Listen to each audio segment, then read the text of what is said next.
Very good morning friends, स्वागत है आप सबका। चलिए ध्यान दीजिएगा दोस्तों, आज का सेशन है, इसको कंप्लीट देखना है। पहला प्रश्न देखिएगा। देखिए, पीएम ई बस सेवा योजना के अंतर्गत छत्तीसगढ़ के लिए कुल कितने ई बसों की स्वीकृति प्राप्त हुई है? ध्यान दीजिएगा दोस्तों, ऑप्शन को करेक्ट आंसर है दोस्तों ऑप्शन नंबर बी है 240। ध्यान दीजिएगा, 240 ई बसों की जो है स्वीकृति प्राप्त हुई है। देखते हैं ये है। तो ध्यान दीजिएगा दोस्तों कि शहरों में जो है सार्वजनिक परिवहन के ढांचे को दोस्तों दुरुस्त करने के लिए केंद्र सरकार द्वारा पीएम ई बस सेवा योजना प्रारंभ की गई है। और इस देखिए योजना के तहत दोस्तों राज्यों को जो है शहरों की जनसंख्या के आधार पर बसों की जो है ये स्वीकृति निर्धारित की गई है। और इसके अनुसार दोस्तों रायपुर को 100 और दुर्ग भिलाई को 50, बिलासपुर को 50 व कोरबा को दोस्तों 40। इस प्रकार दोस्तों याद रखिएगा 240 ई बसों की स्वीकृति प्राप्त हुई है। और योजना के तहत दोस्तों 3 तरह की जो है बसें, जिसमें आपका स्टैंडर्ड, मीडियम और मिनी बसें चलाई जाएगी। ध्यान दीजिएगा कि शहरों को जो है जनसंख्या के आधार पर 4 श्रेणियों में बांटा गया है इसके लिए, ठीक है।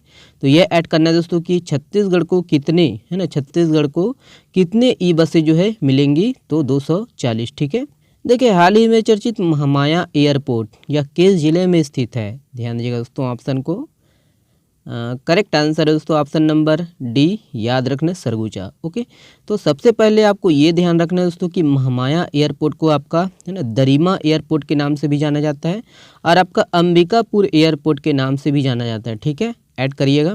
और प्रदेश में दोस्तों विमान सेवाओं के जो है विस्तार हेतु अंबिकापुर एयरपोर्ट का जो है विस्तार 3C, है ना, VFR श्रेणी में किया गया है।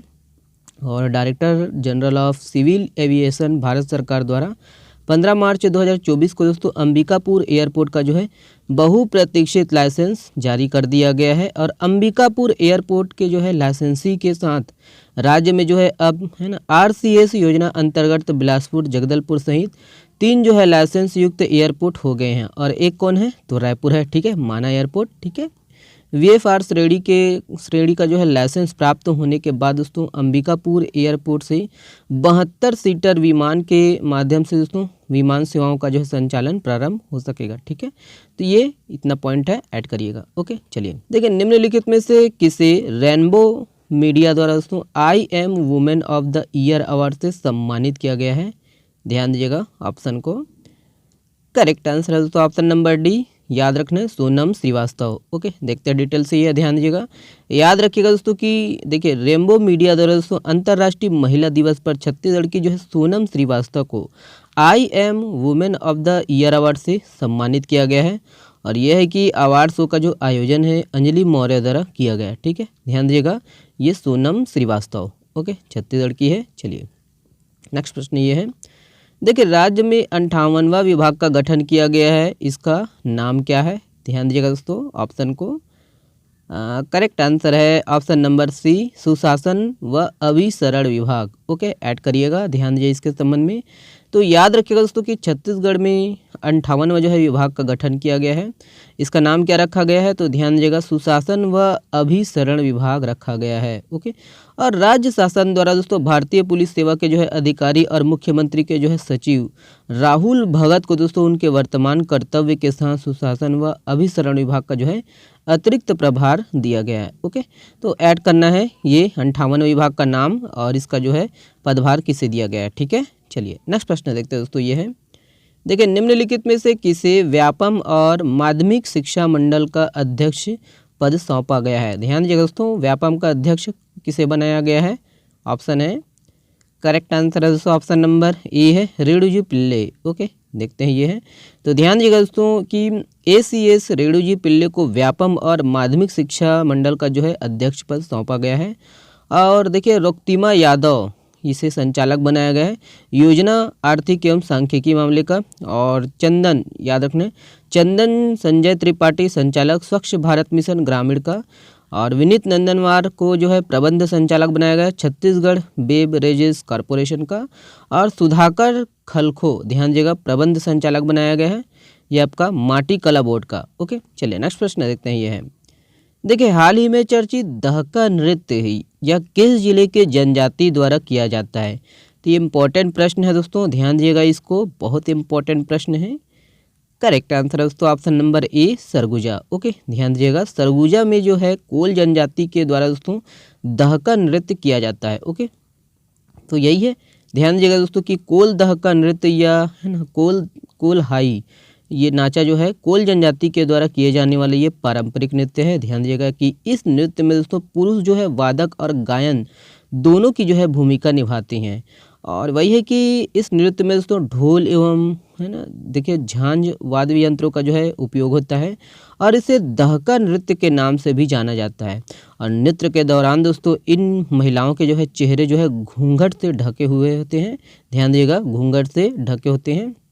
और इसको भी ऐड करना है कि ये महिलाएं दोस्तों नृत्य के समय पुरुषों के साथ गीत गायन में भी अपना जो है भूमिका निभाती है। ठीक है, तो ये ऐड करना है, इतना पॉइंट है। ठीक है, कोल दहका नृत्य, ठीक है, कोल जनजाति के द्वारा किया जाता है।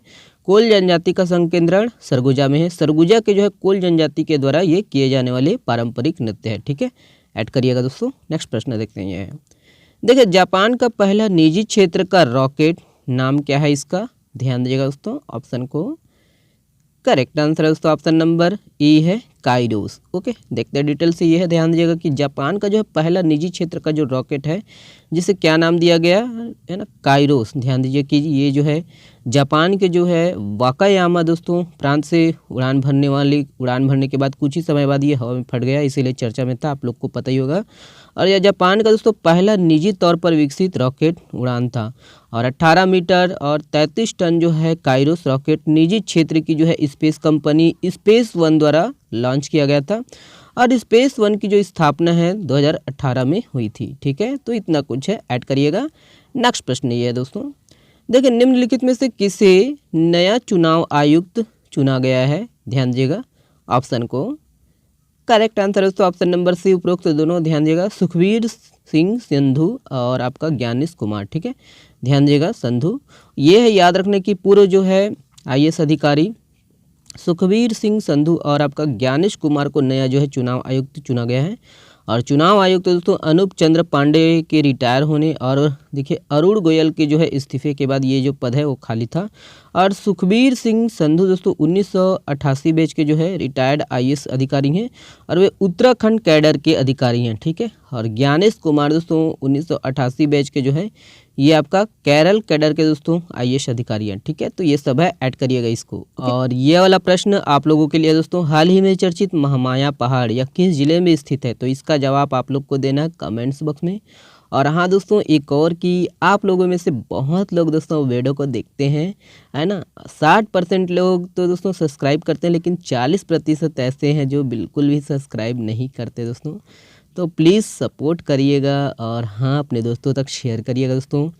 आप लोग हैं तभी हम लोग आगे बढ़ेंगे। ठीक है, तो शेयर करिएगा दोस्तों, आप लोग के बिना हम लोग आगे बिल्कुल भी नहीं बढ़ सकते। तो 40% जो देखते हैं प्लीज़ सब्सक्राइब जरूर कर लिया करें, है ना। चलिए, बहुत बहुत धन्यवाद दोस्तों, आप लोग का एक सपोर्ट हम लोग के लिए काफ़ी मोटिवेशनल का काम करता है। बहुत बहुत धन्यवाद, शुक्रिया।